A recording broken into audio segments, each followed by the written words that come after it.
السلام علیکم ورحمۃ اللہ وبرکاتہ۔ بسم اللہ الرحمن الرحیم۔ سورہ کوثر مکی صورت ہے۔ اس کی 3 آیات ہیں اور 1 رکوع ہے۔ کچھ صورتیں مبارکہ ایسی ہوتی ہیں کہ جن کو ان کے شان نزول کے بغیر نہیں سمجھا جا سکتا۔ سورہ کوثر بھی انہی صورتوں میں سے ایک صورت ہے۔ ان کی شان نزول کے بارے میں کچھ روایات احادیث مبارکہ میں آتی ہیں، جیسے کہ ایک روایت کے مطابق عاص بن وائل نے آپ صلی اللہ علیہ وآلہ وسلم کو، جبکہ آپ کے صاحبزادے ابراہیم علیہ السلام یا پھر قاسم علیہ السلام جب فوت ہو گئے تو انہوں نے یہ طعنہ دیا کہ آپ علیہ السلام کی فکر کرنے کی کوئی ضرورت نہیں ہے، یہ تو ابتر ہے۔ اور عرب لوگ جو ہے ابتر اس شخص کو کہا کرتے تھے جس کی کوئی نرینہ اولاد نہیں ہوتی تھی، لہٰذا انہوں نے اس بات کا طعنہ دیا کہ ان کی نرینہ اولاد کوئی نہیں ہے تو ان کا نام و نشان خود بخود ہی مٹ جائے گا۔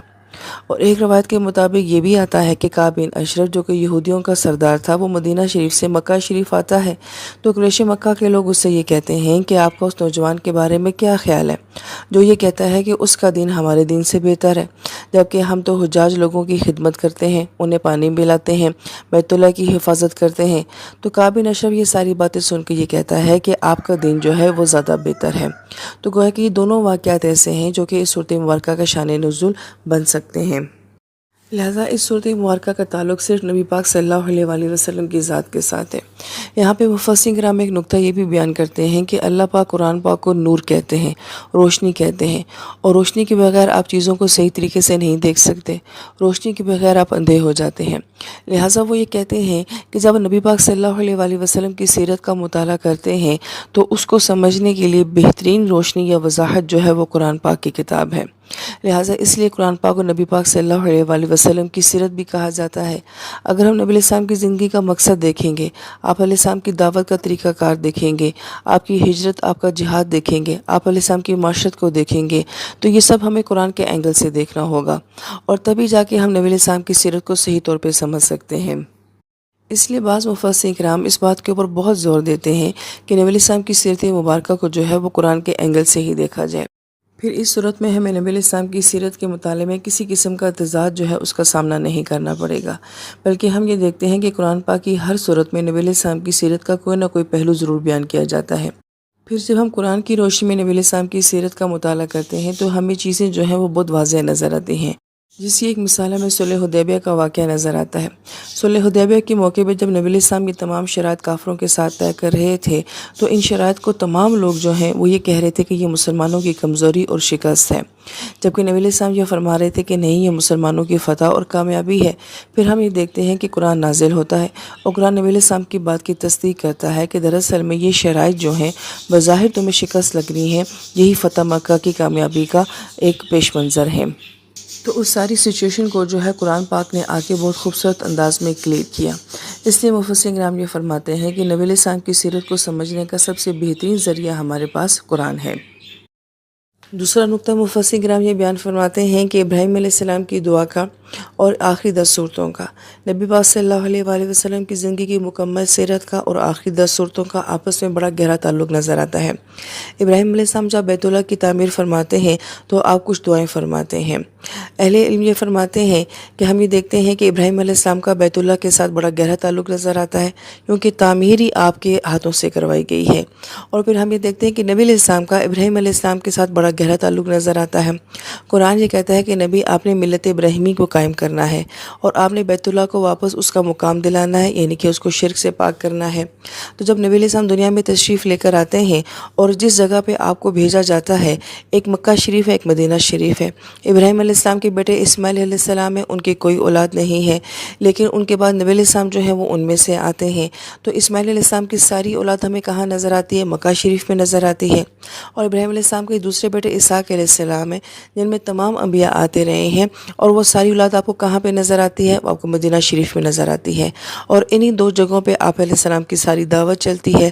تو گویا کہ ابراہیم علیہ السلام کی وہ دونوں اولادیں جو کہ آپ کے 2 بیٹوں سے چلتی ہیں، نبی علیہ السلام جو ہیں وہ ان کی ہدایت کے لیے ان 2 جگہوں پہ ہمیں متحرک نظر آتے ہیں، اور انہی 2 نسلوں کو جو ہے وہ دین ابراہیمی کے اوپر لانا آپ علیہ السلام کا مقصد تھا۔ اس لیے اہل علم یہ فرماتے ہیں کہ قرآن پاک میں کسی بھی اور نبی کو جو ہے وہ ابیکم نہیں کہا گیا، یعنی کہ والد نہیں کہا گیا، لیکن ابراہیم علیہ السلام کو ملت ابیکم کہا گیا ہے۔ کہ نبی صلی اللہ علیہ وآلہ وسلم آپ نے اپنے والد ابراہیم علیہ السلام کے دین کو جو ہے وہ قائم کرنا ہے۔ تو اس طرح سے خصوصی نسبت ہے جو نبی علیہ السلام اور ابراہیم علیہ السلام کے درمیان میں نظر آتی ہے۔ پھر ابراہیم علیہ السلام نے دعا مانگی تھی سب سے پہلے اس جگہ اور اس گھر کے لیے کہ اللہ پاک اس کو امن دینا۔ تو سورہ فیل میں ہم یہ دیکھتے ہیں کہ اللہ پاک نے کس طرح سے اس گھر کو دشمنوں سے بچایا تھا۔ پھر آپ نے دعا مانگی تھی کہ ورزق اہلہ، کہ یہاں کے رہنے والوں کو رزق دینا۔ تو اہل قریش کے لیے تجارت کتنی آسان کر دی گئی تھی اور ان کے لیے رزق کمانا کتنا آسان کر دیا گیا تھا، اس کو سورہ قریش میں بیان کیا گیا ہے۔ پھر اللہ تعالیٰ کی ان احسانات کے بدلے میں ان لوگوں کا کردار اور اخلاق بہت بہترین ہونا چاہیے تھا، مگر ایسا نہ ہو سکا۔ تو ان کے کردار کی کمیوں کو جو ہے وہ سورہ معون میں بیان کیا گیا ہے، اور سورہ کوثر میں ایک خوبصورت کردار بیان کیا گیا ہے کہ دراصل میں ایک اچھا کردار اور خوبصورت کردار کیسا ہوتا ہے، تو وہ سورہ کوثر کی شخصیت کو دیکھا جائے۔ اور پھر جب ہم سورہ کوثر کا مطالعہ کرتے ہیں تو اس میں ہمیں دو عبادات کا ذکر نظر آتا ہے، ایک نماز کا اور ایک قربانی کا، اور ان دونوں عبادتوں کا تعلق جو ہے ہمیں ابراہیم علیہ السلام کے ساتھ نظر آتا ہے۔ لہٰذا بالخصوص اس صورت مبارکہ میں بھی ابراہیم علیہ السلام اور نبی علیہ السلام کا جو آپس میں ایک تعلق اور نسبت ہے وہ ہمیں نظر آتی ہے۔ پھر سورہ کوثر کی پہلی آیت مبارکہ میں اللہ پاک فرماتے ہیں کہ بے شک ہم نے آپ کو کوثر عطا فرمائی ہے۔ آیت مبارکہ میں جو اعطینہ کا لفظ آیا ہے یہ عطا سے ہے۔ اس کو پیچھے بھی ہمیں تفسیر میں جانا تھا کہ عطا سے مراد ہوتا ہے کہ کسی کا بہت عظیم الشان انداز میں دینا، اور تھوڑی چیز دینے کے بارے میں عطا کا لفظ نہیں آتا ہے، بلکہ بہت کثرت کے ساتھ دینا، بہت بہترین انداز میں دینا، اس کے لیے عطا کا لفظ آتا ہے۔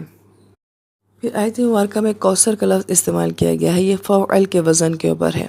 مفسرین کرام یہ فرماتے ہیں یہ صیغہ قرآن پاک میں بہت ہی نادر ہے، بہت کم الفاظ ایسے ہیں کہ جو کہ اس وزن کے اوپر آتے ہیں۔ تو گویا کہ اس لفظ کی بناوٹ یہ بتا رہی ہے کہ جو آپ کو دیا گیا ہے وہ بہت ہی خلاف معمول ہے، اور وہ بہت ہی نادر انداز میں جو ہے وہ آپ کو دیا گیا ہے۔ اس لیے مفسرین کرام یہ بھی فرماتے ہیں کہ یہاں پہ اللہ پاک خیر کا لفظ بھی استعمال کر سکتے تھے، کثیر کا لفظ بھی استعمال کر سکتے تھے، کیونکہ ہم قرآن پاک میں باقی جگہوں کے اوپر یہ الفاظ دیکھتے ہیں، مگر وہ سارے الفاظ یہاں پہ نہیں لائے گئے۔ چونکہ اللہ پاک کی طرف سے یہ دینا بہت ہی خلاف معمول انداز کا تھا، اس لیے وہ لفظ جو استعمال کیا گیا وہ بھی بہت خلاف معمول استعمال کیا گیا۔ اب اس کوثر کا معنی کیا ہے، تو اس کے بارے میں مفسرین کرام کے ہمیں بہت زیادہ اقوال ملتے ہیں۔ پہلی بات تو مفسرین کرام یہ فرماتے ہیں کہ کوثر سے مراد خیر کثیر ہے، اس میں کسی چیز کا کثرت کے ساتھ دینا جو ہے وہ مراد لیا گیا ہے۔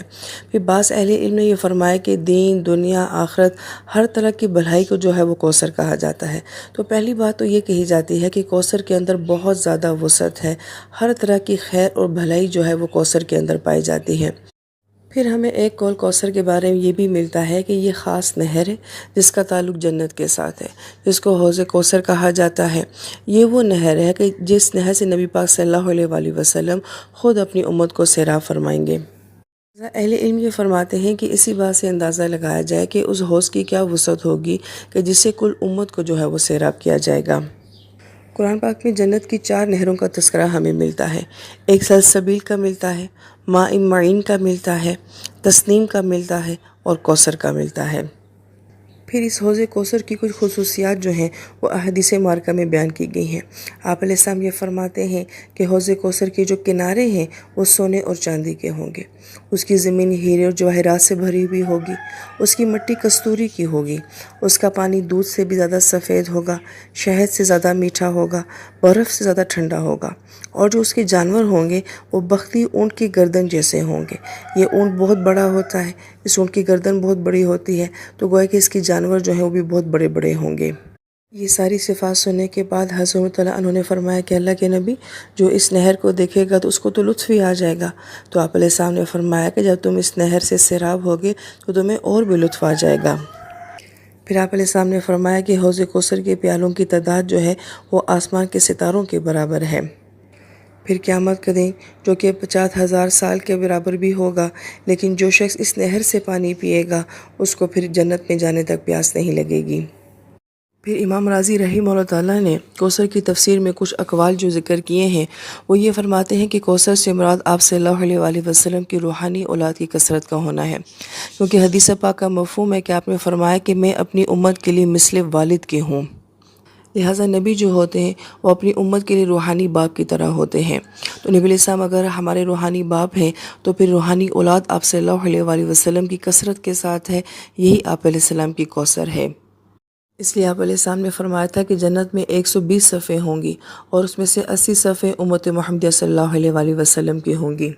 اور آج دنیا کا سروے بھی یہی بات کہتا ہے کہ دنیا میں تقریباً 2 ارب لوگ جو ہیں وہ مسلمان ہیں، اور ہر 5واں بندہ جو ہے وہ مسلمان ہے الحمدللہ۔ یہ نبی پاک صلی اللہ علیہ وآلہ وسلم کی امت کی کثرت ہے۔ پھر امام صاحب یہ فرماتے ہیں کہ کوثر سے مراد امت محمدیہ صلی اللہ علیہ وآلہ وسلم کے علماء کرام ہیں، کیونکہ آپ علیہ السلام نے فرمایا کہ انبیاء کے وارث علماء کرام ہوتے ہیں۔ پھر ایک حدیث مبارکہ میں آپ علیہ السلام نے فرمایا کہ میری امت کے علماء کا جو مقام ہے وہ بنی اسرائیل کے انبیاء جیسا ہے۔ یہ بہت زیادہ حیران کر دینے والی حدیث مبارکہ ہے کہ یہاں پہ یہ نہیں کہا جا رہا کہ علماء جو ہیں وہ انبیاء کی طرح ہیں، بلکہ کہا کہ ان کا مقام جو ہے وہ بنی اسرائیل کے انبیاء جیسا ہے۔ یہ بہت بڑی سعادت ہے جو نبی علیہ السلام اس حدیث مبارکہ میں اپنی امت کے علماء کے لیے بیان فرما رہے ہیں۔ پھر امام صاحب یہ فرماتے ہیں کہ اس کوثر سے مراد قرآن پاک ہے۔ یہ اللہ پاک کی ایک بہت بڑی اور خوبصورت نعمت ہے جو اللہ پاک نے نبی علیہ السلام کو دی۔ جب سے یہ نازل ہوا ہے تب سے لے کے اب تک اور اب سے لے کے قیامت تک کتنے قاری ہیں، کتنے حافظ ہیں، کتنے عالم ہیں، کتنے مفتی ہیں جو اس کتاب کے ساتھ منسلک ہیں، اور کس کس انداز میں اس کتاب کی خدمت کی جاتی ہے، محبت کی جاتی ہے، اس کو پڑھا جاتا ہے، اور یہ علم کس قدر محفوظ ہے۔ ہر قسم کی تحریف سے، ہر قسم کی کمی سے جو ہے وہ قرآن کو پاک رکھا گیا ہے، اور اسے نبی علیہ السلام کا وہ معجزہ کہا گیا ہے جسے ہر امتی اپنی آنکھوں سے دیکھتا ہے، اپنے ہاتھوں سے پکڑتا ہے۔ پھر ہم یہ دیکھتے ہیں کہ ہر طرح کی قومیں، نسلیں جو ہیں وہ اسلام میں داخل ہوتی ہیں، پھر ان لوگوں کا اپنے انداز سے جو ہے اس کتاب کو چاہنا، اس سے محبت کرنا، ان کے اپنی عبادات کرنا، یہ ایک ایسی خیر کثیر ہے جس کی کوئی ہمیں حد ہی نظر نہیں آتی ہے۔ جیسے کہ بعض اہل علم یہ کہتے ہیں کہ قرآن کو سب سے زیادہ خوبصورت جو پڑھا ہے وہ عرب نے پڑھا ہے، لکھا ان کو سب سے خوبصورت ترکیوں نے ہے، مگر اس کو سمجھا سب سے زیادہ جو ہے وہ ہندوستانیوں نے ہے۔ مطلب اس کی ایک ادنا سی مثال یہ ہے کہ واقعی اس خطے میں اس قرآن کی جس طرح سے خدمت کی گئی ہے وہ بہت بے مثال ہے۔ اس کی ایک مثال محدث دہلوی رحمہ اللہ تعالیٰ کے ایک بیٹے کے بارے میں آتا ہے کہ انہوں نے 18 سال مسجد میں نفلی اعتکاف کر کے اس قرآن پاک کا ترجمہ لکھا۔ اب تو ہمیں بہت سارے ترجمے مل جاتے ہیں، لیکن شروع میں صرف ہمیں انہی کا ترجمہ ملتا تھا، مگر اس ترجمے کے پیچھے جو ہے وہ 18 سال کا اعتکاف نظر آتا ہے۔ پھر ان کی تفاسیر کن کن علماء کرام نے کہاں کہاں پوری پوری زندگیاں بیٹھ کے لکھی ہیں، ان کے نکات کو لکھا ہے، انسانی عقل حیران رہ جاتی ہے۔ اس کتاب کے ساتھ اتنا علم وابستہ ہے کہ ہم یہ دیکھتے ہیں کہ ہر صدی کا آنے والا انسان جو ہے وہ اس کتاب کے اوپر کوئی نہ کوئی تحقیق پیش کرتا ہے، اپنے علم کو پیش کرتا ہے۔ اگر ایک مرتبہ قرآن کی تفسیر لکھی جا چکی ہے، اس کے معنوں کو بتایا جا چکا ہے، تو پھر دوبارہ تفسیر لکھنے کی کیا ضرورت ہے؟ مگر ہم یہ دیکھتے ہیں کہ ہر نئے مفسر نے اس قرآن کو ایک نئے انداز میں بیان کیا ہوتا ہے، گویا کہ یہ علم نہ ختم ہونے والا ہے، اور ایون آج تک ہم یہ دیکھتے ہیں کہ اس قرآن سے جو علوم ظاہر ہوتے ہیں وہ حیرت انگیز علوم ہیں۔ لہٰذا اس کی اپنی ایک بہت بڑی خیر ہے، اس کی اپنی ایک بہت بڑی برکت ہے، اور یہی نبی صلی اللہ علیہ وآلہ وسلم کو اللہ کی طرف سے کوثر کی صورت میں ایک بہت بڑا تحفہ ملا ہے۔ جیسے نہر سیراب کرتی ہے، ایسے ہی ہمیں یہ قرآن سیراب کر رہا ہے۔ پھر امام صاحب بڑا ایک پیارا معنی بیان فرماتے ہیں کہ کوثر سے مراد محبت رسول صلی اللہ علیہ وآلہ وسلم یا اتباع رسول صلی اللہ علیہ وآلہ وسلم ہے، کہ اللہ پاک کی ذات کے بعد جس ہستی کو جتنا سوچا گیا، جتنا چاہا گیا، جتنا عشق کیا گیا، جتنا مانگا گیا، وہ نبی پاک صلی اللہ علیہ وآلہ وسلم کے علاوہ اور کوئی نہیں ہے۔ کسی انسان کو چاہنے والے کچھ لوگ ہوتے ہیں، یا پھر جب تک وہ زندہ ہوتا ہے تب تک ہوتے ہیں، یا کم سے کم اس کے دور کے لوگ ہوتے ہیں، مگر یہ کیسی ہستی ہیں کہ ہر دور میں بہتر سے بہترین عاشق جو ہے وہ ہمیں ان ہستی کا نظر آتا ہے۔ لیکن کوئی بھی عاشق جو ہے وہ نبی علیہ السلام کے صحابہ جیسا نہیں ہو سکتا۔ ہم جب ان کے واقعات سنتے ہیں تو ہمیں واقعی لگتا ہے کہ ہاں یہی کوثر ہے، یہی خیر کثیر ہے، کہ جو صحابی گرم سلاخ لے کے اپنے سر سے مانگ نکال دیتے ہیں کہ میرے سر کی مشابہت بھی میرے نبی علیہ السلام کی سنت کے مطابق ہونی چاہیے، ایسی محبت تو ہم نے کسی اور کے لیے کبھی نہیں دیکھی۔ پھر جو صحابی نبی علیہ السلام کو پہلی مرتبہ دیکھتے ہیں تو اس انداز میں دیکھتے ہیں کہ آپ علیہ السلام کا گریبان مبارک جو ہے وہ کھلا ہوا ہے، تو ساری زندگی وہ اپنے گریبان میں بٹن ہی نہیں لگاتے کہ میں نے اپنے نبی علیہ السلام کا گریبان کھلا دیکھا تھا تو اب میرا گریبان جو ہے وہ کھلا رہے گا۔ عجیب انداز ہے۔ عبداللہ بن مسعود ثقفی رضی اللہ تعالیٰ عنہ جو پہلے کافر تھے اور وہ نبی علیہ السلام کے ساتھ کچھ شرائط طے کرنے کے لیے آپ کی صحبت میں آتے ہیں، جب صحابہ کرام کی محبت دیکھتے ہیں تو حیران ہو جاتے ہیں کہ صحابہ کرام تو آپ کے وضو کا پانی بھی نیچے نہیں گرنے دیتے، آپ جب نظریں اٹھاتے ہیں وہ جھکا دیتے ہیں، جب آپ بولتے ہیں وہ خاموش ہو جاتے ہیں، آپ کھڑے ہوتے ہیں تو وہ کھڑے ہو جاتے ہیں، آپ علیہ السلام تشریف فرما ہوتے ہیں تو وہ بھی بیٹھ جاتے ہیں۔ تو گویا کہ وہ یہ سب دیکھنے کے بعد اپنی قوم کو جا کے کہتے ہیں کہ ایسا ادب تو میں نے بادشاہوں کے دربار میں نہیں دیکھا جو میں نے نبی علیہ السلام کے دربار میں دیکھا ہے۔ تو ایک لمبی داستان ہے جو کہ صحابہ کرام کی داستانوں کی صورت میں موجود ہے کہ کس طرح سے نبی علیہ السلام کو چاہا گیا ہے اور پھر آج تک امت چاہتی ہے۔ ہر امتی کے دل میں نبی علیہ السلام کے لیے ایک خاص کشش ہے جو اللہ پاک نے رکھ دی ہے۔ لہٰذا ہر امتی کے دل کی یہ صدا ہے کہ میری جان، میرا مال، میری اولاد، میری خوشیاں، میری زندگی، میرا مقصد، میرا جینا، میرا مرنا، میرا سب کچھ میرے نبی کا ہے۔ میرے پاس جو کچھ بھی ہے وہ میرے نبی کا ہے، اور جو میرا ہے وہ میرے نبی کا ہے۔